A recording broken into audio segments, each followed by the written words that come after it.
ก็ตามอันนี้คือไม่ได้เลยนะครับ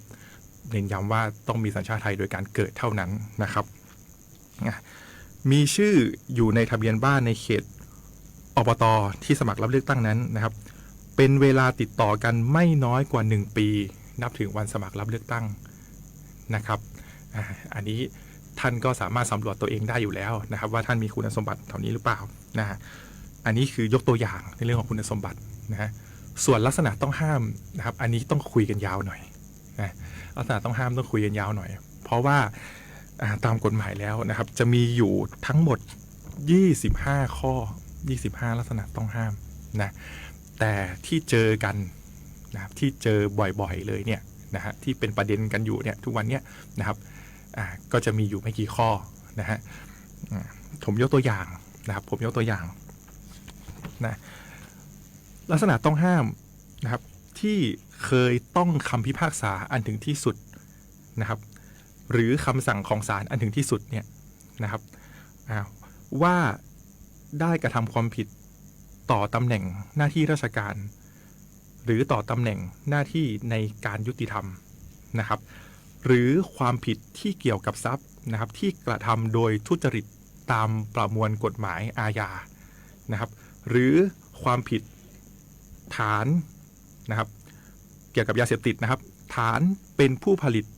นำเข้าส่งออกหรือผู้ค้านะครับหรือกฎหมายว่าด้วยการพนันในความผิดฐานเป็นเจ้ามือเจ้าสำนักนะฮะอันนี้ผมยกตัวอย่างนะครับมาในบางฐานความผิดนะครับที่เป็นลักษณะต้องห้ามแปลความหมายนะครับให้ฟังกันง่ายๆเข้าใจง่ายๆนะครับก็คือว่าหากท่านเนี่ยนะครับเคยถูกดำเนินคดีนะฮะตามความผิดฐานที่ผมได้กล่าวไปเมื่อสักครู่นี้นะครับและศาลได้มีคำพิพากษาอันถึงที่สุดแล้วนะครับก็คือหมายความว่าไม่มีการอุทธรณ์นะครับไม่มีการฎีกาแล้วล่ะนะครับคดีเนี้ยถึงที่สุดแล้วว่าท่านได้เป็นผู้กระทำความผิดฐานต่างๆเมื่อกี้ที่ผมได้พูดไปนะครับไม่ว่าท่านจะเคยต้องคำพิพากษามา1ปี2ปี10ปี20ปีหรือสมัยท่านเป็นเด็กนะครับกฎหมายก็ถือว่าท่านเคยนะครับเคยต้องคำพิพากษาอันนี้จะไม่มีกำหนดเวลานะครับถือว่าท่านเคยต้องคำพิพากษาถึงที่สุดแล้วนะครับซึ่งจะเป็นลักษณะต้องห้ามในการสมัครรับเลือกตั้งนะครับสมัครไม่ได้นะฮะผมยกตัวอย่างนะครับมีผู้สมัครรายหนึ่งนะฮะเมื่อ30-40 ปีที่แล้วอันนี้เคสจริงนะครับเกิดขึ้นจริงนะฮะเมื่อ30 ปีที่แล้วเขาลืมไปแล้วล่ะนะครับเขาเคยนะครับเล่นการพนันนะไฮโลนะครับที่ใต้ต้นมะขามในบ้านเขาเองนี่แหละนะฮะปรากฏวันนั้นนะครับถูกเจ้าหน้าที่ตำรวจจับกุมนะไปขึ้นศาลนะแล้วศาลพิพากษาว่านะครับตัวเขาเองเนี่ยนะฮะมีความผิดนะฐานเป็นเจ้ามือรับกินรับใช้นะและเป็นเจ้าบ้านเจ้าสำนักด้วยนะหมายความว่าเป็นทั้งเจ้ามือเป็นทั้งเจ้าบ้านนะที่เปิดให้เล่นการพนันนี้นะซึ่งเขาก็ลืมไปแล้วล่ะเหตุการณ์มันเกิดขึ้นมาเมื่อ30 ปีที่แล้วเขาลืมไปแล้วล่ะนะปรากฏว่าก็มาลงสมัครรับเลือกตั้งนะครับทางเราก็ได้ตรวจสอบย้อนหลังไปนะครับทางกกต.เองนะฮะก็ตรวจสอบย้อนหลังไปปรากฏว่าศาลแจ้งมาว่าเขาเคยต้องคดีถึงที่สุดในความผิดฐานในความผิดว่าด้วยการพนันนะฮะฐานเป็นเจ้ามือรับกินรับใช้และเป็นเจ้าบ้านนะเขาก็เพิ่งมารู้ตัวว่าจริงๆเขาเคยโดนคดีนี้มาเหมือนกันนะก็เป็นลักษณะต้องห้ามนะครับเราก็มีความจำเป็นนะครับที่จะต้องถอนชื่อเขาออกจากบัญชีรายชื่อผู้สมัครรับเลือกตั้งนะครับและดำเนินคดีกับเขานะครับในฐานความผิดว่ารู้ตัวอยู่แล้วว่าขาดคุณสมบัติหรือมีลักษณะต้องห้ามแต่มาสมัครรับเลือกตั้งนะฮะอันนี้ก็เป็นผลพวงจากการที่นะครับท่านไม่ได้สกรีนตัวเองนะครับไม่ได้ตรวจสอบตัวเองก่อนที่จะมาลงสมัครรับเลือกตั้งนะครับอันนี้ก็เป็นตัวอย่างในลักษณะต้องห้ามนะครับตามอนุที่10นะครับมาตรา 50ของกฎหมายว่าด้วยการเลือกตั้งท้องถิ่นนะครับยกตัวอย่างอีกนิดนึงนะครับถูกจำกัดสิทธิ์นะครับถูกจำกัดสิทธิ์ในการสมัครรับเลือกตั้งนะครับอันนี้นะครับอันนี้จะอยู่ในมาตราที่50นะครับอนุ4หรือวงเล็บ4นะครับถูกจำกัดสิทธิ์ในที่นี้นะครับหมายความว่าอย่างไรผมยกตัวอย่างง่ายๆนะครับในห่วงระยะเวลา2 ปีนะครับนับย้อนหลังไปนะครับจนถึงวันที่ท่านมาสมัครรับเลือกตั้งนะครับท่านไม่ได้ไปใช้สิทธิ์เลือกตั้งครั้งใดครั้งหนึ่งนะฮะอันนี้นะครับต้องทำความเข้าใจนิดนึงนะครับในห่วงระยะเวลา2 ปีที่ผ่านมานะครับมีการเลือกตั้งครั้งใดครั้งหนึ่งนะฮะไม่ว่าจะเป็นการเลือกตั้งระดับชาติการเลือกตั้งสสนะครับการเลือกตั้งท้องถิ่นนะครับอบจ.เทศบาลอบต.นะฮะรวมไปถึงการเลือกตั้งท้องถิ่นที่เป็นการเลือกตั้งแทนตำแหน่งที่ว่างหรือภาษาชาวบ้านเราเรียกว่าการเลือกตั้งซ่อมนะฮะหากมีการเลือกตั้งภายในห่วงระยะเวลา2 ปีที่ผ่านมานะนับจนถึงวันสมัครที่ท่านไปสมัครรับเลือกตั้งนะท่านไม่ได้ไปใช้สิทธิ์เลือกตั้งและยังไม่ได้แจ้งเหตุในการไม่ไปใช้สิทธิ์เลือกตั้งนั้นด้วยหรือไปแจ้งเหตุแล้วแต่เหตุนั้นเป็นเหตุอันไม่สมควรนะฮะจะถือว่าท่านเป็นผู้ถูกจำกัดสิทธิ์ในการสมัครรับเลือกตั้งนะครับอันนี้หลายๆท่านตกม้าตายตรงนี้เยอะมากนะเพราะอะไรครับเพราะในห่วงระยะเวลา2 ปีที่ผ่านมานะครับผู้สมัครบางท่านอยู่ต่างจังหวัดนะครับผู้สมัครบางท่านยังไม่ได้ก้าวเข้ามาสู่วงการการเมืองและไม่ได้คิดว่าจะลงสมัครรับเลือกตั้งนะฮะบางท่านนะครับติดภารกิจในช่วงเวลานั้นพอดีแต่ปรากฏว่าที่เทศบาลของท่านยกตัวอย่างนะมีการเลือกตั้งซ่อมนะฮะการเลือกตั้งซ่อมเนี่ยนะครับจะเป็นการเลือกตั้งแทนตำแหน่งที่ว่างกรณีที่สท.คนนั้นเสียชีวิตลาออกถูกปลดอย่างเงี้ยฮะก็จะมีการเลือกตั้งซ่อมหากมีกรณีที่มีการเลือกตั้งซ่อมแต่ท่านไม่ได้ไปใช้สิทธิ์เลือกตั้งนะภายในห่วงระยะเวลา2 ปีนะก็จะถือว่าท่านเป็นผู้ถูกจำกัดสิทธิ์เหมือนกันนะดังนั้นเนี่ยถ้าท่านถูกจำกัดสิทธิ์แล้วท่านจะมาลงสมัครรับเลือกตั้งไม่ได้นะครับการจำกัดสิทธิ์เนี้ยจะมีระยะเวลา2 ปีนะอันนี้เป็นกฎหมายล่าสุดนะกฎหมายปัจจุบันจะแตกต่างจากกฎหมายเมื่อในอดีตเขาบอกว่าถ้าท่านไม่ได้ไปใช้สิทธิ์ปรากฏมีการเลือกตั้งนะครับท่านไปใช้สิทธิ์สิทธิ์ของท่านก็จะได้กลับคืนมานะครับถือเป็นการล้างอันเดิมแล้วก็ได้สิทธิ์กลับคืนมาอันนั้นคืออดีตนะครับแต่ปัจจุบันไม่ใช่แล้วนะครับภายในห่วง2 ปีเนี้ยมีการเลือกตั้งครั้งไหนที่ท่านไม่ได้ไปใช้สิทธิ์ท่านก็จะถูกจำกัดสิทธิ์นะครับผมแนะนำอย่างนี้นะครับถ้าท่านไม่มั่นใจนะถ้าท่านไม่มั่นใจจริงๆท่านสามารถเข้าไปตรวจสอบได้ในเว็บไซต์ของกรมการปกครองนะครับถ้าท่านไม่รู้จะเข้าตรงไหนแนะนำง่ายๆเลยนะครับท่านเข้าไปใน Google เว็บไซต์สามัญประจำบ้านเลยนะฮะ Google นะฮะแล้วท่านเซิร์ชหาคำว่านะครับค้นหาคำว่าตรวจสอบการถูกจำกัดสิทธิ์สมัครรับเลือกตั้งนะตรวจสอบการถูกจำกัดสิทธิ์ประมาณนี้นะฮะก็จะขึ้นมาเว็บไซต์ของกรมการปกครองก็จะขึ้นมาให้ท่านกรอกเลข13 หลักนะครับกรอกเลข13 หลักหมายเลขบัตรประจำตัวประชาชนของท่านนะท่านก็กรอกเข้าไปแล้วก็คลิกตรวจสอบจะมีรายละเอียดขึ้นมานะฮะว่าท่านได้ไปใช้สิทธิ์เลือกตั้งหรือไม่อย่างไรนะและถ้าท่านไม่ไปใช้สิทธิ์ท่านมีการแจ้งเหตุไม่ไปใช้สิทธิ์เลือกตั้งถูกต้องครบถ้วนสมบูรณ์ไหมนะอันนี้เป็นการตรวจสอบในเบื้องต้นได้นะครับหรือถ้าท่านยังไม่มั่นใจอีกนะเว็บไซต์อาจจะตกหล่นได้อะไรได้นะท่าน walk in นะท่านเดินเข้ามาที่สำนักงานกกต.จังหวัดแพร่นะครับที่ทุ่งโฮงนะฮะตอนนี้ย้ายไปอยู่ที่ทุ่งโฮงนะครับอาคารเราตั้งอยู่ที่สำนักงานธกส.เก่าธกส.ทุ่งโฮงเก่าครับนะท่านเดินเข้าไปที่สำนักงานนะครับจะมีเจ้าหน้าที่คอยตรวจสอบนะการถูกจำกัดสิทธิ์ให้ท่านนะแล้วจะมีการออกหนังสือรับรองนะครับ ว่าท่านถูกจำกัดสิทธิ์หรือไม่ถูกจำกัดสิทธิ์หรือไม่อย่างไรนะฮะตรงนี้จะเป็นการช่วยท่านคัดกรองคุณสมบัติในเบื้องต้นได้ดีนะครับได้ดีเลยทีเดียวนะครับและก่อนที่จะสมัครนะครับเจ้าหน้าที่ของอบต.นั้นๆที่รับสมัครนะครับเขาก็จะมีการตรวจสอบอีกครั้งหนึ่งนะครับซึ่งถ้าให้ดีก็คือท่านตรวจสอบตัวเองก่อนเลยนะครับท่านตรวจสอบตัวเองก่อนที่จะเดินเข้าไปสมัครนะครับอันนี้ก็เป็นเรื่องที่อยากจะเน้นย้ำนะครับอยากจะเน้นย้ำหลายๆรอบเลยนะครับในเรื่องของการไม่ไปใช้สิทธิเลือกตั้งนะฮะและถูกจำกัดสิทธิ์นะครับส่วนข้ออื่นๆนะครับที่เป็นลักษณะต้องห้ามนะอันนี้นะครับท่านสามารถไปศึกษาได้นะครับท่านสามารถไปศึกษาได้ตามพรบว่าด้วยการเลือกตั้งสมาชิกสภาท้องถิ่นหรือผู้บริหารท้องถิ่นพุทธศักราช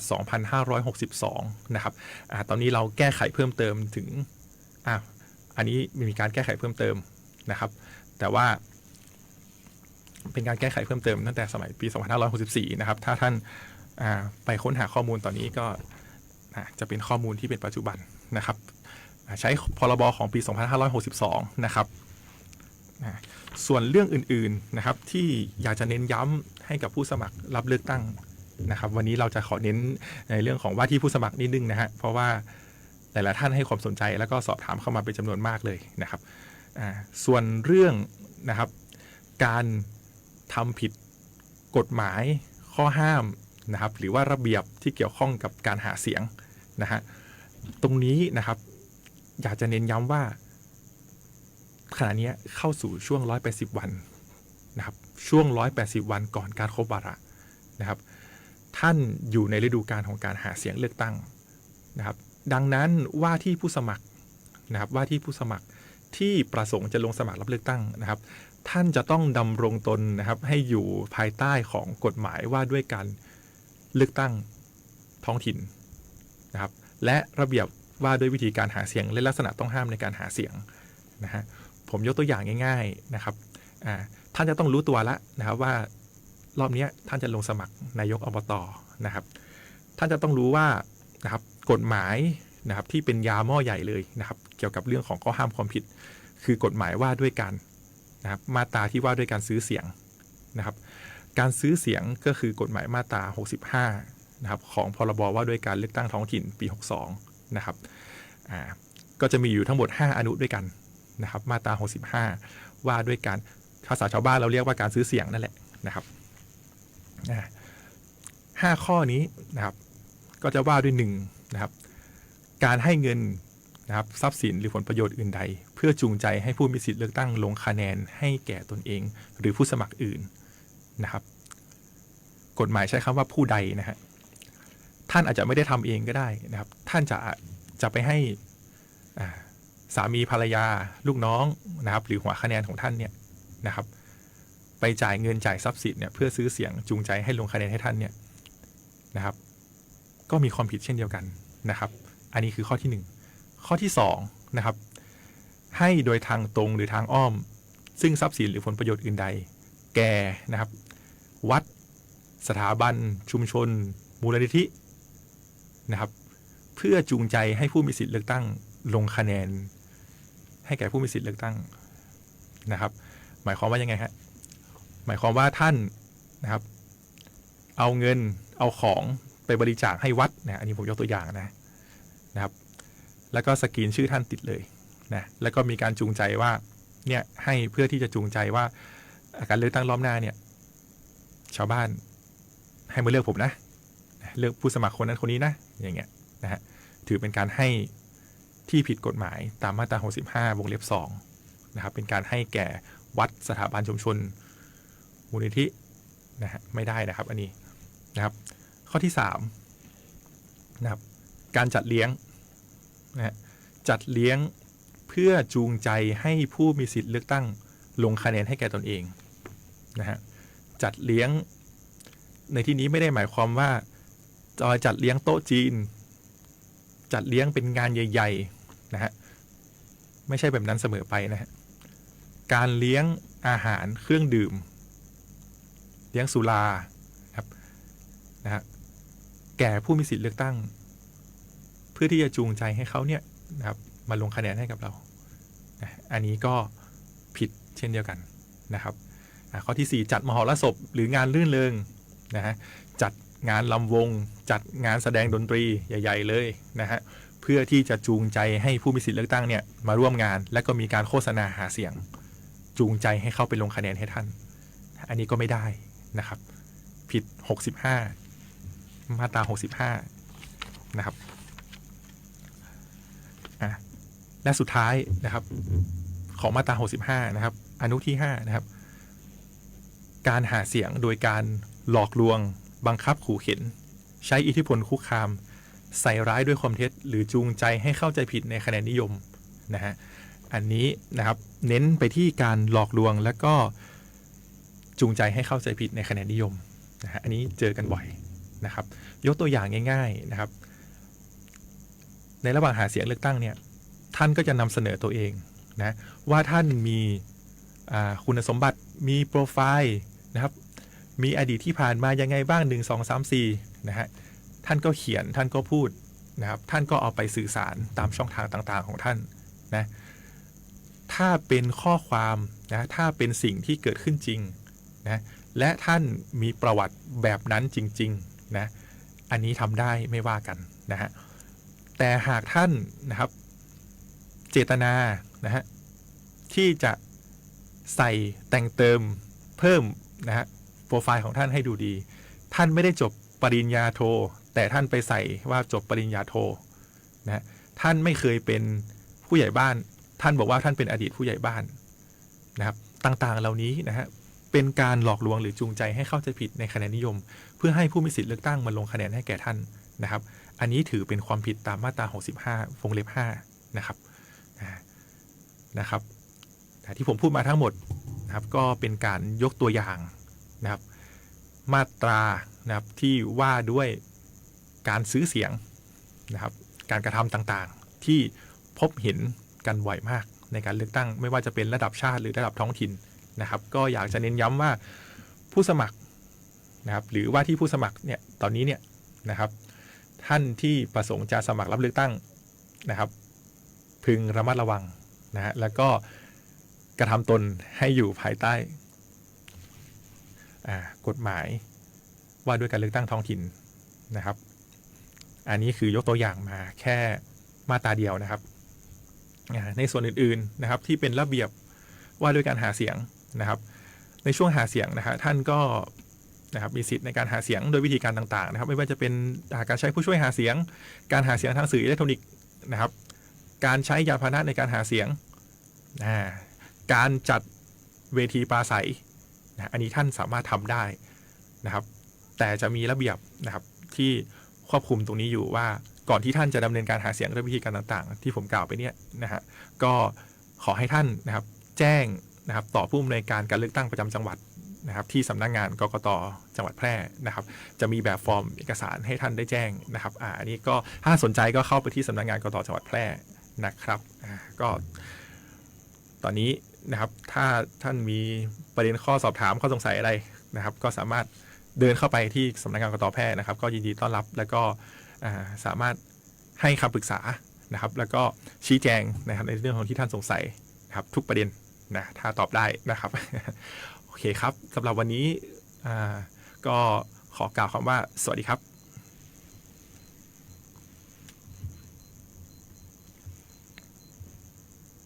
จังหวัดฉะเชิงเทราเร่งระบายน้ำในคลองชายานุ